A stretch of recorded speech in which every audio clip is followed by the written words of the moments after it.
making films, making art, making anything should be and is a political act. It's a privilege to be making films that can still matter. See the hope in humanity though, and I long for it to come back. Only other very big impact that I was trying for is to bring back the politics that's in the book, and the politics that is sadly raging in our country today. Literature comes to life with our imagination and films at the right moment. Welcome back to another session of OLF2020. Indian parents armed with the right number of villages are always in the search of the suitable boy, even in the 21st century. But thanks to Mira Nair, you need to look no further than BBC and now Netflix. Nair, an Indian-American filmmaker based in New York City, owns the production company Mira Films, which specializes in films for international audiences on Indian society. Among her best-known films are Mississippi Masala, Kama Sutra, A Tale of Love, The Namesake, Monsoon Wedding, and Salam Bombay. Kaveri Bangzai will be talking to her about literature and its suitable adaptation. Hello and welcome to the Odisha Lit Fest with Mira Nair, daughter of Odisha, very proud to have been born in Bhubaneswar and to have been raised there, and talks so beautifully of it, and I hope she'll talk a little about it today.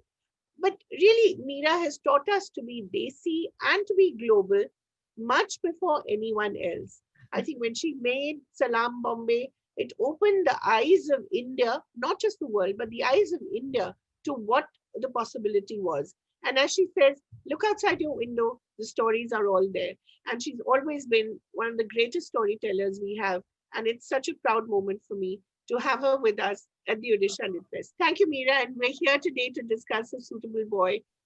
Again, a fantastic literary adaptation, which is so contemporary. So what do you want to go first with? Well, I just want to say Odisha, always Odisha, because it's really a place in my heart that will never go away. And in fact, something I want to very much make a memoir or a story or of our growing up. I have to tell you one small correction. I was born in Rourkela.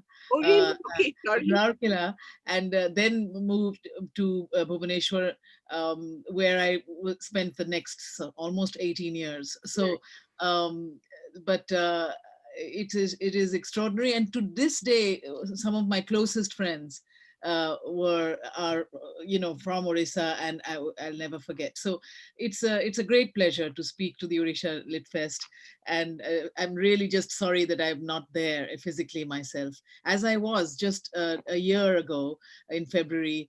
Going with my brother to Puri, to Jagannath, to Konarak, and of course to Udyan Marg, which is number 8x5 Udyan Marg, the bungalow in which I lived.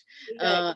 And a very similar bungalow is in The Suitable Boy, in the bungalow of Mahesh Kapoor. So this was my childhood and so much more. And I really am happy to speak at the Odisha Lit Fest with you, Kaveri. That was a double bonus, as I said. Thank you so much, Mira.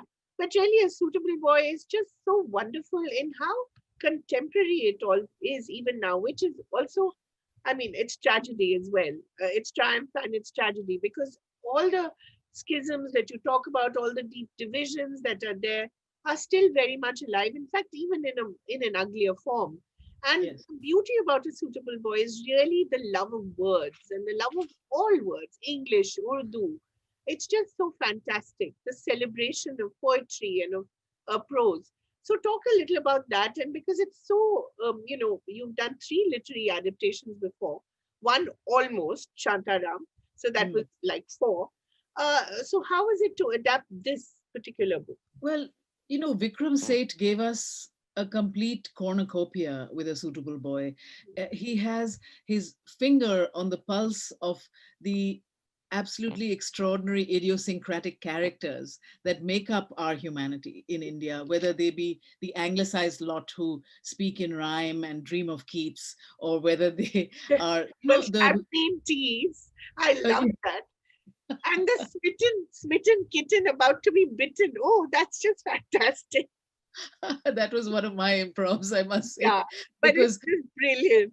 yeah, it's just he has such joy about us as a people, as a very diverse people, and also of course his love of words and rhymes, and something that he has actually given me as a person in all his prose, right from before the Golden Gate to right through, so of course it was the love of the word, but in this case I must say the adaptation of A Suitable Boy had actually mostly happened by Andrew Davies and by the BBC, before I got involved. But I got involved pretty quickly after that. But it was budget constraints and so many other constraints because, we love our people and we in India, we have, this is a great epic and so on. But in the Western world, in the international world, they still consider it radical to make a six-part series on just on a brown epic, on a saga that only has South Asians in it. So it's extraordinary that that still exists, and that will change. But right now, I was still fighting those battles. So I came in a little bit later into the already done adaptation that, thanks to Andrew and Vikram, they were very porous to my own suggestions. And my big major suggestion really was to restore it back to the language it came from, which was like have Hindustani where it is spoken, have Urdu where it is spoken, have Avdi where it is spoken. But that was also, every syllable was almost measured in how much I could bring back into it. But I was pleased, at least, that we had that sense of truth in it, um, and then the only other very big impact that I was trying for is to bring back the politics that's in the book, and the politics that is sadly raging in our country today, which the seeds of which are all in Vikram's story, in the novel. The creating of the temple in front of the mosques, the Hindu-Muslim divide, despite partition having just happened. These were such old, unbelievably beautiful, loyal friendships between, let's say, the Nawab of Bhaitar and Mahesh Kapoor, between their families, between their sons, the absolutely fluid intermingling of culture between, let's say, even Man Kapoor, the minister's son, and the courtesan Saida Bai. These were alliances that were, yes, frowned upon, but still very much part of daily life. So I wanted very much to reflect in the everyday politics of A Suitable Boy, the more than beyond everyday politics of today. Because it isn't Pride and Prejudice. It isn't who will Lata marry only. Lata, for me, and for a lot of us who made A Suitable Boy, Lata for me was the new India. Haresh Khanna is the self-made man who will self-make India, who will put shoes on every barefoot free Indian. So it was very important, that timeliness, what you called modern, was very important in all aspects of the design, of the clothing. I mean, even to restore every frame to being in handloom, which Yes. was the India I Ah, grew up in, yeah. is just such a beautiful thing to do, and also a very tough thing to do. Occasionally, some gundas in Adidas, would just pop up in the frame with their garish blue brands across them, and I would say, "Aap kahan se aaye? Aapne hamare kapde kyun nahi pehne? Nikalo." So it's a reinvention to go back to the sort of, I guess you could call it a purity, to go back to that simplicity and that actual beauty of a life without advertisements, without hoardings, without those colors, a life that was deeply actually Indian, Yes. without us realizing or loving it as much. The refinement was extraordinary, Right. when it was untarnished by modern life. Absolutely. And everything that you've done, Meera, is so political, whatever you've made. Look at Mississippi Masala. I mean, you're talking about brown and black relationships. You can't even talk about it now without, some amount of resistance. And it's been so many years. Yeah. Or, the views in Monsoon Wedding. These are all deeply personal, but also very, very political movies.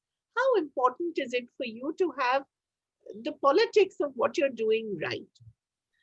Oh, it's absolutely vital. I think that making films, making art, making anything should be and is a political act. Yes, It's all about the point of view one has. right.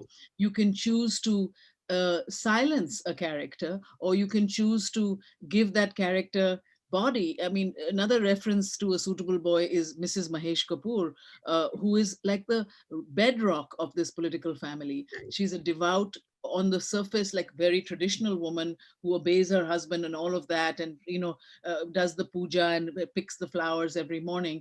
But she is the rock of this family that has mostly fought for freedom and was never there. She's the absentee parent for all. And yet, she was not really even given much of a line in all the hours of Yeah, Suitable Boy before I came in. yeah. But I think that these are the women who make our work and family work. And also, I was very moved by Vikram Seth dedicating the Hindi translation of A Suitable Boy to her. Yeah. And I thought that's really something, that he regards her like I regarded her. And then I found this amazing actress, Geeta Agarwal Sharma, who Mhm. plays Mrs. Mahesh Kapoor. And with every frame, we amplified her role. We made her, engage in the same way that she does in the book, but on the frame. So that is political. That is political to literally give back the voice, to those that shape our destiny. Yeah. um, and with Mississippi Masala, I'm really happy to tell you that only today that we have resecured all the rights of this 30-year-old film, Yeah. which is hardly available anywhere. Right. And we've resecured all the rights, and we have just sold it into a re-release Oh, literally yesterday night. And it will come back very soon in a beautiful remastered version. And I think of it like, amongst other things, just in terms of the timeliness of Black Lives absolutely. Matter and It Brown Lives matter. Matter, Yeah, and in the anthem, really, to Kamala Davis, whom I hope will be absolutely. making history this week as the Vice President of the United States. I mean, she is like the daughter of Mina and Demetrius in Yes. Mississippi Masala. So I'm very happy that, I guess, Kaveri, it's a privilege to be making films that can still matter, decades later. It's a beautiful thing if I could bring it back and really make the young see it, because the young must see it, because it was radical when it came out in 30 Yeah. years, and strangely enough, it's still radical. Still radical, which is what Yeah. I find amazing. And of course, apart from the luscious Denzel Washington, just a The little shirtless Denzel Washington. added, added bonus. But really, Mira, even Salam Bombay for me and for so many others, it really is, what Slumdog Millionaire tried to do. It's just Oh, it's just that the world seemed to acknowledge it 20 years later. But yeah, and I think if we hadn't had Salam, we wouldn't have ever come to the point of Slumdog. But yeah, really, when you're looking at these stories and when you see how they play out, sometimes is it heartbreaking when it doesn't, although it did so well in 1988, it did yeah, so brilliantly. And you were really the toast of Hollywood, and you could have done whatever you wanted. Of yeah, course, you did whatever you wanted, but you could have done, the yeah. usual Hollywood stuff. But sometimes is it heartbreaking when the world doesn't quite recognize it at that moment, and then in retrospect it does. I wouldn't. Yes, not heartbreaking is too intense, because you got to protect your heart, and you got to. I always say you have to have the heart of a poet and the skin of an elephant to do what I do. But it is. Used to sometimes sink into lament. That several reasons. One, that also being in New York, being in the international sort of sphere, um, it it seemed, even for other independent filmmakers like myself, it seemed, easier, much easier for them to cross over into what could be considered a mainstream, simply because they used to dream with people like in white universes where, let's say, you could cast a Kate Winslet or a Nicole Kidman or this or that, or a ticket to something that would be then seen more widely. I never thought like that, I never wanted to really think like that. I remember I'd made a actually wonderful film called Hysterical Blindness, Yes.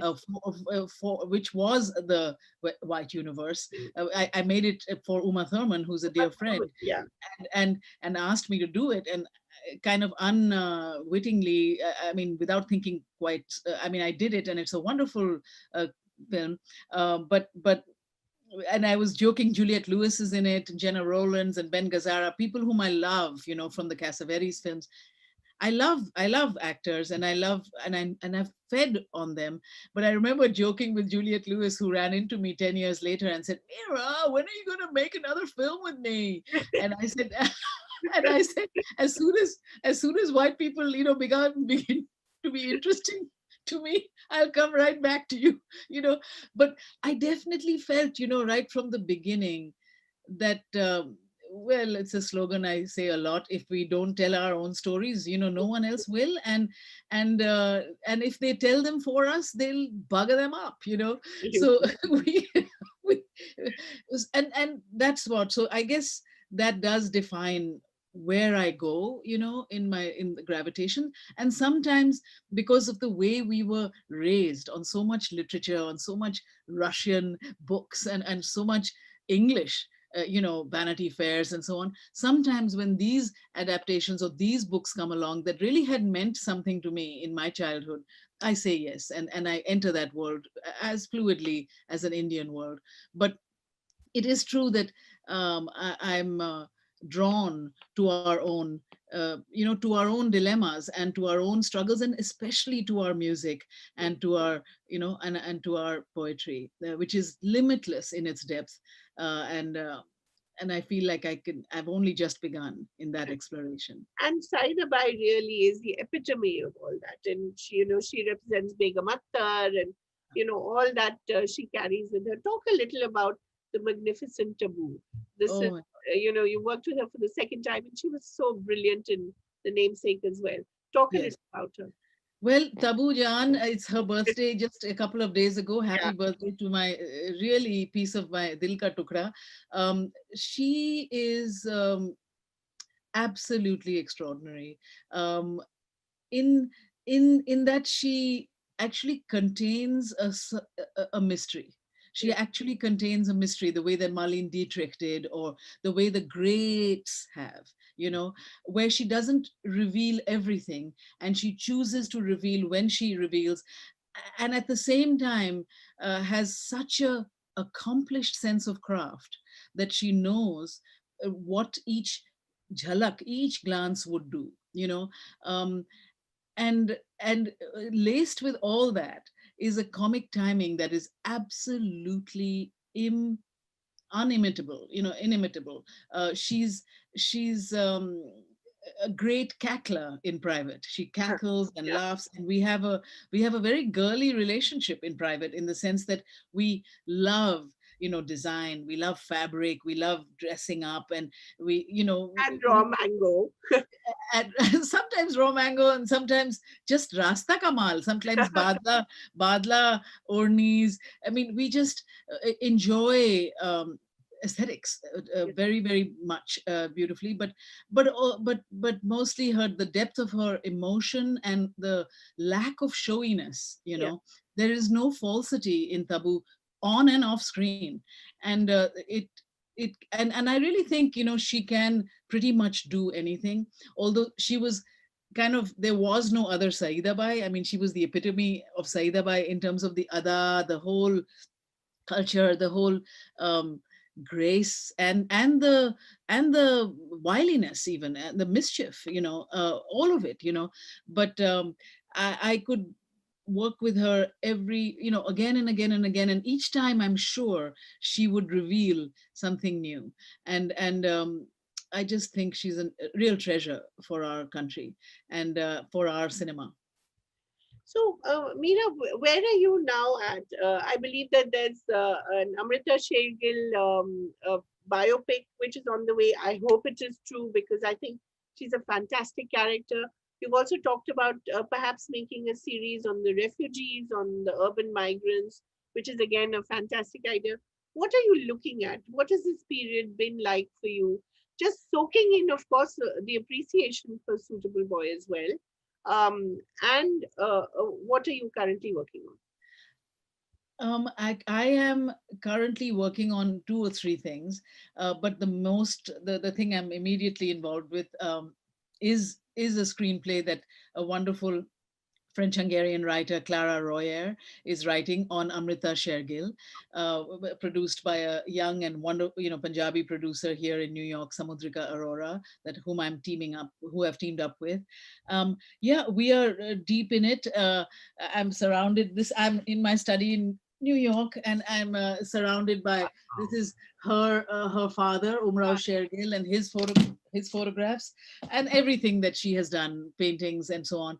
But Amrita Shergill is an hugely unsung and incredibly iconoclastic, greatest modernist Indian painter Hmm. of the 20s, 30s, and 40s. She died tragically young, and in her work has, emblazoned literally all my films since Salam Bombay. And Exactly. I make these lookbooks for my films before we begin, and in every one of them you will see Amrita's paintings. She's taught me about framing, about color, about graphic design. She's And the bravery of how she sees our own country, um, and and so yeah, it's a long time coming. And yeah, so we are deep in it, and I'm hoping that the COVID situation will allow us to shoot next year, and I'm praying it will. um, that's the first thing that I'm doing, but also we've just putting in all the finishing touches of this big grand 12-year work I've been doing of the Monsoon Wedding stage musical. Right, right. Yeah. And now it's all done. It's really in great shape. And 21 new songs Vishal Bhardwaj made, and such an amazing group of actors. And it's really got that, um, the heart expanding and squeezing emotion of Monsoon Wedding, the film. Right. And it's all live, great, singers, dancers, actors. And finally, we were going to open in London this year, which was shut down by COVID. But now we're going to open more appropriately in India first, Oh, in the really? spring. Yes, in Oh, the spring of okay. 2022. Okay. That is to say, March of 2022, and then bring it to the Western world and the Eastern world. But first, where it's first at its roots, where it really began, which is India.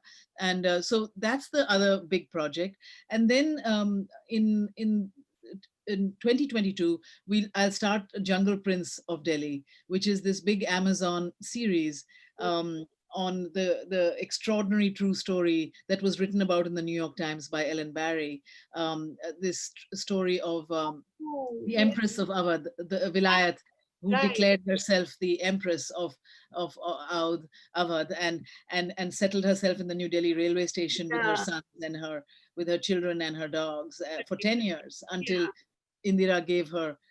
Indira Gandhi gave her this hunting lodge in the middle of Yeah. Delhi, where she lived and died. That's Um, it's this great sort of it's a operatic, almost mad, fantasy, yeah, it's a mad mad, mad story. mad Fantastic story. story about post-traumatic disorder, diaspora, Brexit. I mean, the whole global upheaval that happened Right. right from the independence struggle before that to now. And so my plate is pretty full. I'm so And happy. Yeah. Streaming services have really changed the game, haven't they? Yes, they For have. filmmakers all over the world, for actors, Yes. filmmakers. Yes, they have. And also they've changed distribution, Yes. because theatrical distribution hardly exists at the moment, Yeah. sadly, for at least this year or two. And so therefore streaming is amazing, and it's unbelievably democratic, because Yeah. like with the Suitable Boy, I think the amount of response I'm getting from all over the world, it's like they probably in one screening, more people have seen that than have seen many of my films put Yeah. together, just because of the accessibility of them. So I'm happy about that, and also that it gives us the opportunity to make long form cinema, to make 6 hour long films, 8 hours, whatever. So I'm intrigued by that. Right. What upset you most about leaving anything out of Suitable Boy? Did you have to leave something out which you really, really wanted to keep?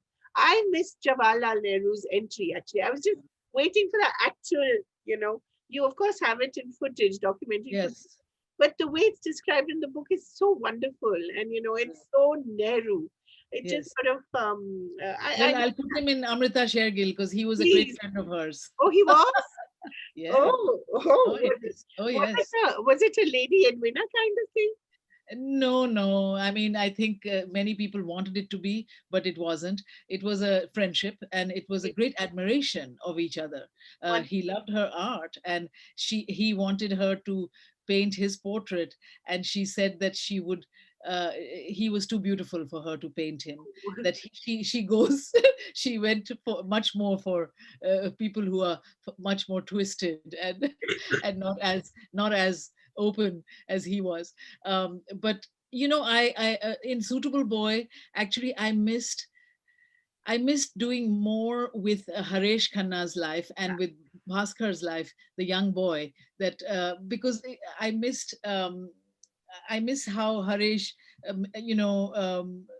learns that Bhaskar has a mathematical instinct and introduces him to Kabir's father, Professor Durrani, who is a math prof at the university. yeah, And it is because Harish takes the little boy to Professor Durrani that Kabir recognizes this child. yeah, And then in the riot, when the child is almost dead, yeah, saves him. yeah. He knows that this is Bhaskar from Lata's family. I loved Professor Durrani, and it was a special love because I wanted to cast my own husband, who is a professor Oh, and who yes. looks Who who would have looks been dashing. perfect? Yeah, very dashing. but I loved that Harish was that person who connected people, Yeah, and I loved that part. But you have to kill your darlings in 6 hours. What to do? uh, there were several things we could have done, but it honestly was a question of either this way of Suitable Boy or no Suitable Boy. right. And these are decisions you make for the, I hope, larger good, But than I love the Chatterjees. I mean, they're my all-time favorites. I'm so glad there's yeah, so much of it there. But yeah, also because Harish and Lata are actually Vikram Seth's parents, isn't yes, exactly. Yeah, and yeah. you can see the love that I mean, it makes perfect sense why she chose him and why he chose her, and I think That that for is, me, knowing Vikram's yeah, parents a little bit as I had done, uh, gave me the strength to see, and even the vision, in fact, to think of how to present them, not just as a settlement of yeah, Lata, yeah, but more the self-made new Indian man, yes, of Harish, and also knowing them and seeing the depth of their relationship, over so many years, and their children and their family. There was a great joy and sense, actually, in bringing that to life, because I trusted that that decision was superbly the correct one. yeah. I remember reading reviews of the final season where they said, "Oh, she's gone with him. Oh, what a tragedy!" But it's not about that. It's Yeah. really, it's so much more. But I Uh, think the West becomes quite focused on the romantic yeah, angle, doesn't it? yeah, That's a very Austinian thing. yeah, yeah, yeah. They are used to that. Will she or won't she? And Right, who will she? right. Um, but for me, it was just part of the larger fabric, and also a real charm in it. Absolutely a charm in it. This I just and the chemistry between Namit Das, who plays Harish Yes, Khanna, and Tanya Maniktala, yes, who plays Lata, is just you can feel it. It's Off perceptible. the screen, yeah. Yeah, yeah. And I wanted to use that. The film I kept thinking of when I was shooting those scenes on the train station and inside the compartment was The Householder, the Yes. Merchant Ivory film, with Leela Mira Nair. Nair and Yeah, Taboo. and Shashi, and I just loved that, that the feeling that our life is ahead of us. This is just the beginning. That feeling I wanted to capture in Yeah, those scenes. and I think that's what one misses in the India of today. You spent so much time here, while you were shooting this. That joy, that simplicity, that elegance, Mhm. somewhere we've lost that. Apart Yeah, from, of course, losing the love for words, I think yeah, our language has become so muddied and so dirty and so yeah, crude. yeah, But when you look at the India of today, sometimes don't you feel, is this the country that I yeah. left so many years ago and I still love so much because you keep coming back and you No, haven't actually, really given up your Indianness at all? no, no. And in fact, we have a new home in Nizamuddin East in Oh, Delhi. nice. As of 2, 3 years ago, that's where I've been living, and I've actually spent 2, 3 years straight making Suitable there, and then just came back this year with the lockdown. Yeah. I just happened because we were editing in London, and By the way, so congratulations, your son won the election. So amazing. you raised him right. We both did. Yes. Mahmood and I, we are very happy and we are very, thank you. He's really the ray of, he and his socialist pals who have all won 5 seats in the Yeah. assembly. Um, I really feel a sense that change is going to come, Yeah. because they're going to make it. They are very open about that and they have been voted in. So it's great. I think it's Um, fantastic. yeah. So very much I'm as soon as the lockdown can make me travel, I'm returning in January to spend the rest of the year there. So I'm very much, especially as I get older, wanting to be home in Delhi. Right. My family is there and I don't regard myself, I mean, I'm still an Indian citizen. It's Right. strange during the election that I cannot vote here. But it's because I've never given up my citizenship in India. And anyway, so I will be returning very soon, and all my films, everything that I'm doing actually is Telling based at our home. stories. Yeah. Yeah, and but I do I haven't given up on our amazing, diverse, plural country. It is disheartening. It's terribly disheartening sometimes, but it is the wave of nationalism across the bloody world that is, you know, that is kind of stoking each other almost. So it's no different here in terms of look at what we're seeing. Uh, I continue to see the hope in humanity though, and I long for it to come back. Yeah, I have, yeah, I need it. It's like oxygen a bit. Yeah. Thank you so much, Mira Nair. It's always such a pleasure to talk to you. And please continue to tell our stories the way you do, Thank you. brilliantly, colorfully, engagingly, and outstandingly. Thank you so much. Thank you, Kaveri. Thank you, Odisha. I wish to come home soon to Bhubaneswar. We hope you enjoyed this session. If you would like to know more about OLF 2020 or watch other videos, please visit newindianexpress.com and eventexpress.com. If you are more of a social media person, please visit our Facebook, Twitter, and YouTube channels.